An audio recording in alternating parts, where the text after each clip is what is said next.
The National Bureau of Statistics, NBS, has released a report that Nigeria's inflation rate rose to 21.09% in October 2022, behind soaring food prices.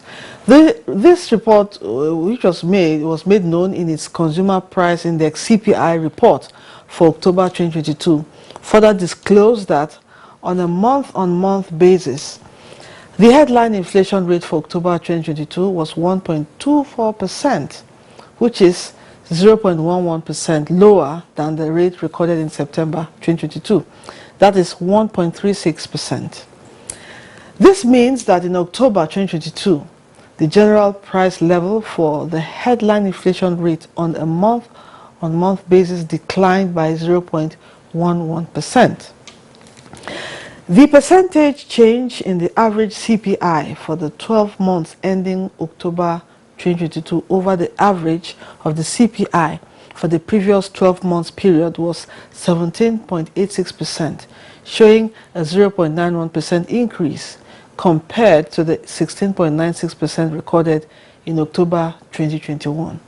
Now, the NBC also said that food inflation was 23.72% in October, surging from 23.34% recorded in September. The report added that the rising inflation rate was recorded behind skyrocketed energy costs, surging food prices, among other concerns within the domestic markets. The high rate of inflation was recorded as Nigerians across the country battled the ripple effects of the flooding disaster that submerged homes, disrupted businesses, and killed many, regretfully. Having reeled out these figures, what is the attendant impact on Nigerians? Is there any cause for alarm? Well, on this episode of the program, our guests shall be giving us answers to these questions and more as we focus on Nigeria's rising rate of inflation. This is Nigeria Today, and I'm Lydia Odijochi. Welcome.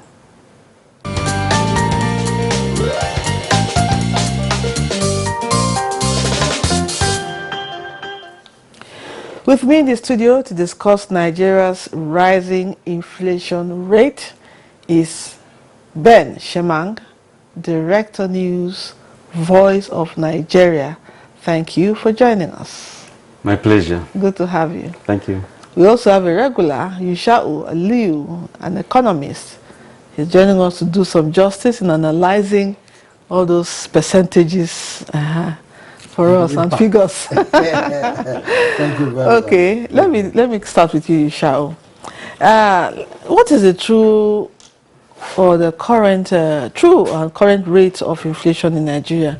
What is Nigeria really up against? When we look at the last episode, we discussed inflation here.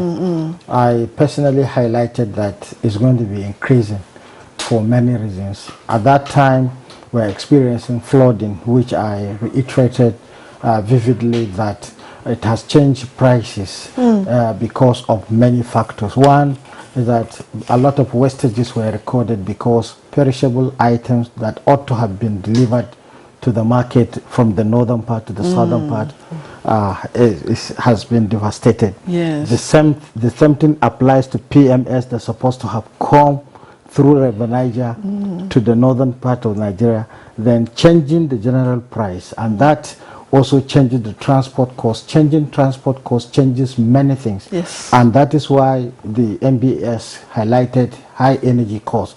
The energy cost has to do with the AGO. For instance, not only transporting, there are certain goods and services which requires the same energy. For instance, those in food and allied production, bakery for instance, you have to check the variable cost and then look at the price at which the energy is coming to you, and then mark up your price and mark up your benefit. These are things that are recorded daily by businessmen, but however, it's a challenging period. Remember that we are also having inflation that is being imported based on the fact that a lot of what we are using, particularly the premium motor spirit, which is imported, with the energy crisis around the globe is also putting on that, and that is why Nigerians have to pay heavy price on that. Not only paying heavy price, at the same time also there has been certain policy instrument changes in the economy, especially the redesigning of the currency, when you have business people now looking at whether to keep money or to take money back to the bank, and many factors affecting it. Yes, definitely. Now, Mr. Ben, I want to ask you this. This did not just happen overnight. There were factors, there were reasons that led to this. For example, so about 2 days back, I asked them to get me evaporated milk. And they told me it was 400 naira. I couldn't believe it. I almost fell off my chair. Wow. It's laughable, honestly. How did we get here? Well, how did we get here? You have to look at, thank God with the NBS, the truth of the matter is, when they cough, the government will have to adjust its cap. This is a federal government agency, and by way of assessment, they do all sorts of research, and they now come out with the findings without government interference. Now, the issue, as you asked, how did we reach here? They've been sounding these warnings. Now, if at the point inflation is at the creeping stage, walking slowly, okay, some people might be gaining. But by the time it starts walking, now is it walking so fast? It's already a warning signal that government should do something before it starts running. And when it runs and now goes supersonic speed, of course, we are into trouble. And that's why these figures, they are reeling out. If last month it was this figure, now it is up by this. And unfortunately for workers with fixed salaries, I mean, prices keep on going up, and of course your salary is constant. What you are buying with 10,000 naira, you just go and buy with maybe 3,000 or 4,000. And now, so these are indications that all is not well within us, and it has to do with what we call our own gross domestic product. What really are we doing to ensure that we check some of these things? Our production capacity, like my colleague has said, when you look at, I was listening to a lady who indeed appeared in a panel. They were to give them loans. So when they saw, I mean, something for just a medium, in fact, a small scale industry, and the price she gave, I said, no, why is your case so different in Nigeria? He said, look, this one is just for a generator. And when I buy that, the cost of diesel is this. It's different. And of course, I have to either buy the land or I hire the building. And if you look at when it comes to property, you have dilapidated buildings whose values keep rising. And people's salaries are just constant. It's a lot of things that involves deliberate government policies. Sometimes, those days that we used to know, like Southern Kaduna, we had Jama Federation. That local government, Jama, was Federation. Jama Federation. You could see these measures, Jama Federation, price control was there. And if you went to Kachia or went to Jos, it's the same measure, same mudu that you get. And so there is the bigger one they call tier. But where are all these things? That's true. When indeed we have weigh and measure in the Ministry of Industry. They are supposed to, I ask you this, Lydia, when you go to buy gas, tell me the weight of the cylinder when it is empty. And when you put the gas, how do you know it's actually filled up? At the point some things, some readings are tinkered with. Just like in the filling station. I once went to Zone 3 to take fuel. Oh, I met a fellow villager. He spoke my language to me. He said, my brother, don't buy in this other one. Any day you come. He said, that's where we do chua-chua and share at the weekend. Oh my goodness. So, who indeed is checking all of this? The way they measure people, these are people who indeed should ensure that customers must get value for their money. That leads to my next question, Yusha'u. Now, honestly, you know, with the redesigning of the Naira, or some money bags have decided to bring out their monies and buy up all the grains in the market. So now there are no grains to buy in the market, to hoard and probably bring it out at a later time and sell it more expensive for the common man. Now, this checks and balances, like he said, what can be done? Because this probably means increase, even more inflation. yes. You see, it has to go back to the Bureau of Statistics, like Mr. Ben rightly pointed out. They are doing a good job. And their job is just to alert policymakers that this is a trend, and they keep on doing for policymakers to take measures. Sample has been made on over 740 goods and services nationwide, and in each and every product is affected, but it's more aggressive on crops that we grow locally. That is why you are now speaking on grains. I happens to come from a production zone, and I know that many farmers used to hoard what they produce, especially in Kaduna. From Zangon Kataf, you reach Saminaka, you reach all those. It's a very rich agricultural region. Farmers have stores to keep, but unfortunately, the new trend, which is not friendly at all to any economy, is right from COVID-19.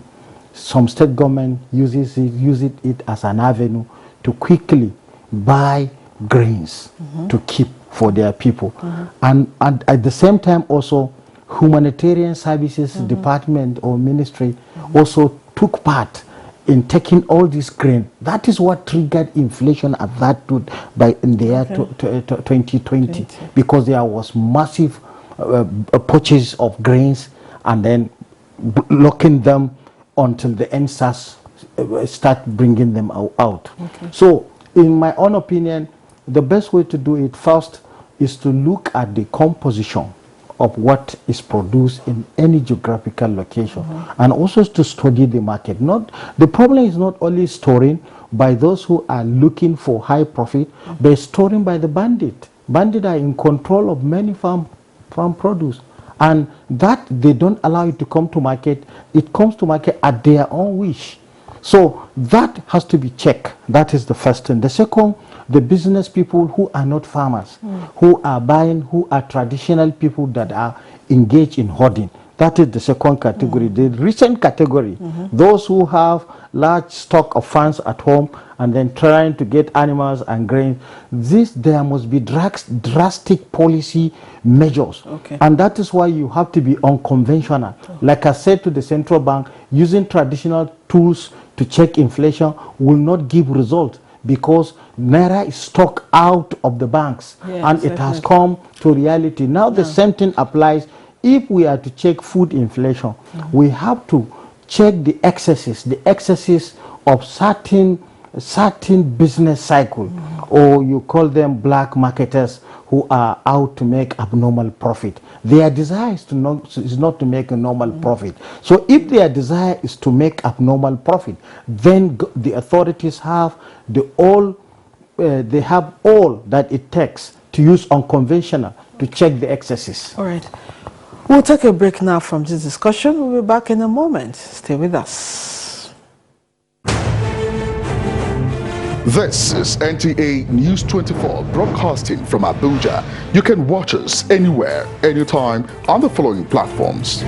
Start Times Channel 101, Freak TV Channel 703, GSTV Channel 419, and Go TV Channel 46. For more information, log on to our website www.nta.ng or join us on our social media handles, Facebook at NTA News 24. For comments, suggestions and inquiries, send an email to news24@nta.gov.ng or call us on the following numbers. NTA News 24, news and more news.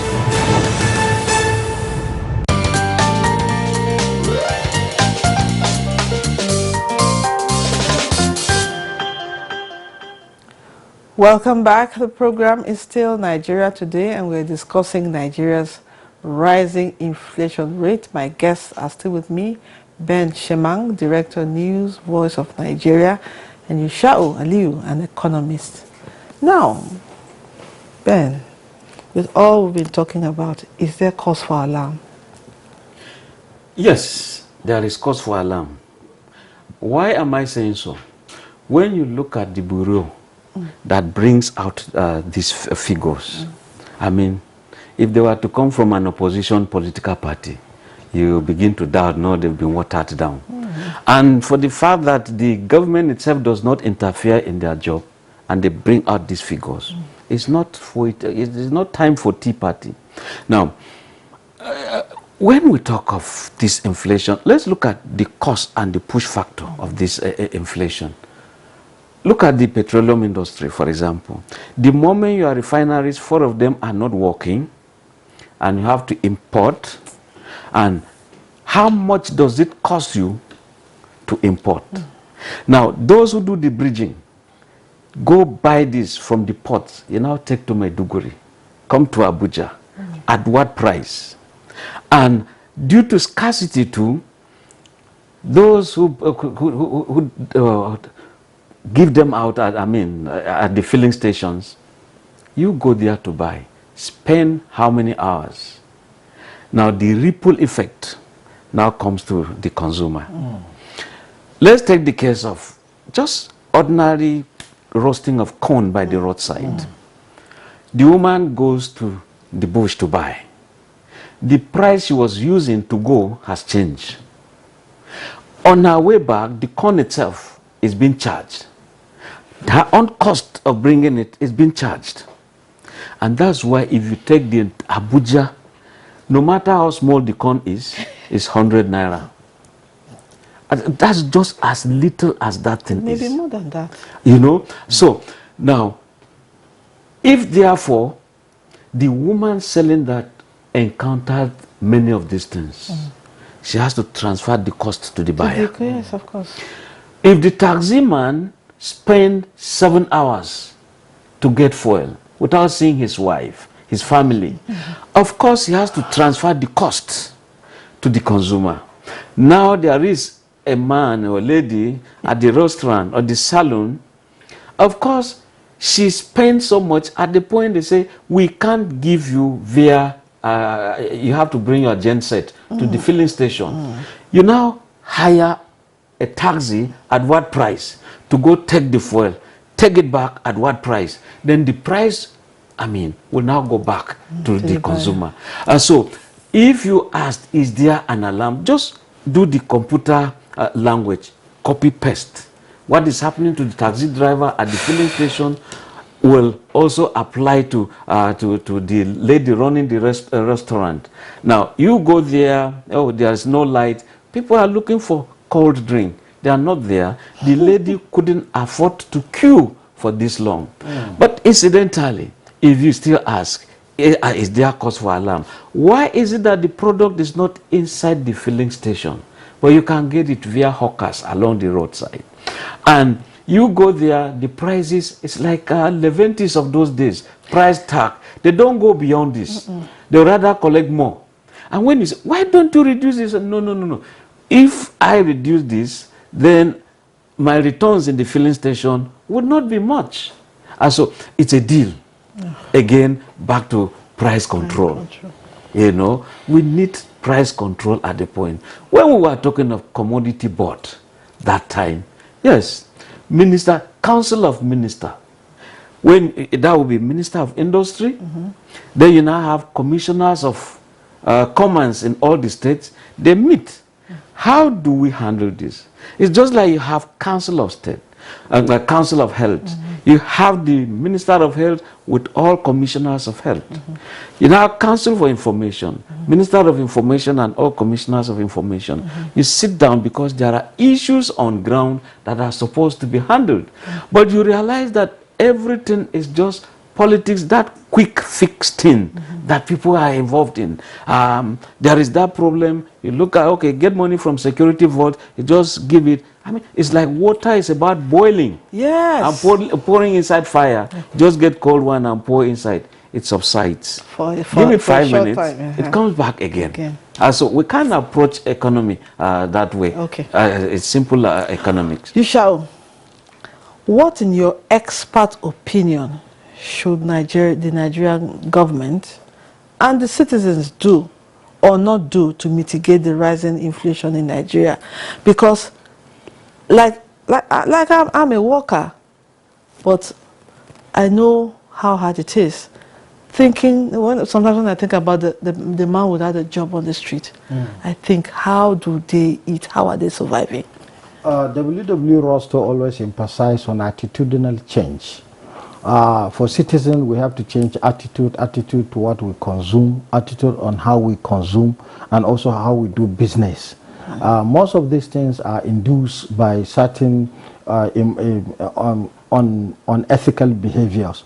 But for the government side, government must look at those on fixed income, because those on fixed income are highly devastated and will be devastated because based on the trend on ground, inflation is going a little bit higher because of the challenges of supply bottleneck and the increasing population. Just yesterday, the whole world hit 8 billion. So part of 8 billion is within the same demographic structure of Nigeria. So, and government also, like I said the other time, when the minister proposed a minimum wage, so a changing of making an adjustment in minimum wage. But there are certain things, if inflation is persistent and is becoming irresistible, government can make an intervention in December to just include inflation incentives, welfare, to generate, yes, a category based on grade levels. Okay. Government can do that. It can cushion a lot of effect. The idea that there is too much money in circulation, the whole money is in circulation, the whole liquidity, and that was my point. That I said you cannot be drilling, thinking maybe the CRR and MPR will check the money supply when the money is not recorded in the bank. Yeah. So now that the money is outside and it is expected that new currency is coming out, then the government has an opportunity to say thank you to the workforce, not only the federal, the state and local government. Okay. We have seen that in many cases, in many nations. Yeah, we hope we'll be out of the woods soon, because honestly, it makes me very nervous. Well, that's all we can take on the program today. My special thanks goes to our guest, Ben Shemang, Director, News Voice of Nigeria. Thank you for your time and insight. Thank you very much. And to you, Yusha'u Aliu, a friend of the house. Thank you very much. An economist, we appreciate you and hope we can have you. Thank you. Anyway, you never fail us anyway. You're always here. Thank you very much. And our viewer, we appreciate you immensely for being a part of the program today and always. The program airs weekdays at 7:30 in the evenings on NTA News 24. And you can watch this and other episodes on www.youtube.com/NTA News 24 Hub. I am Lydia Odijochi. Bye for now.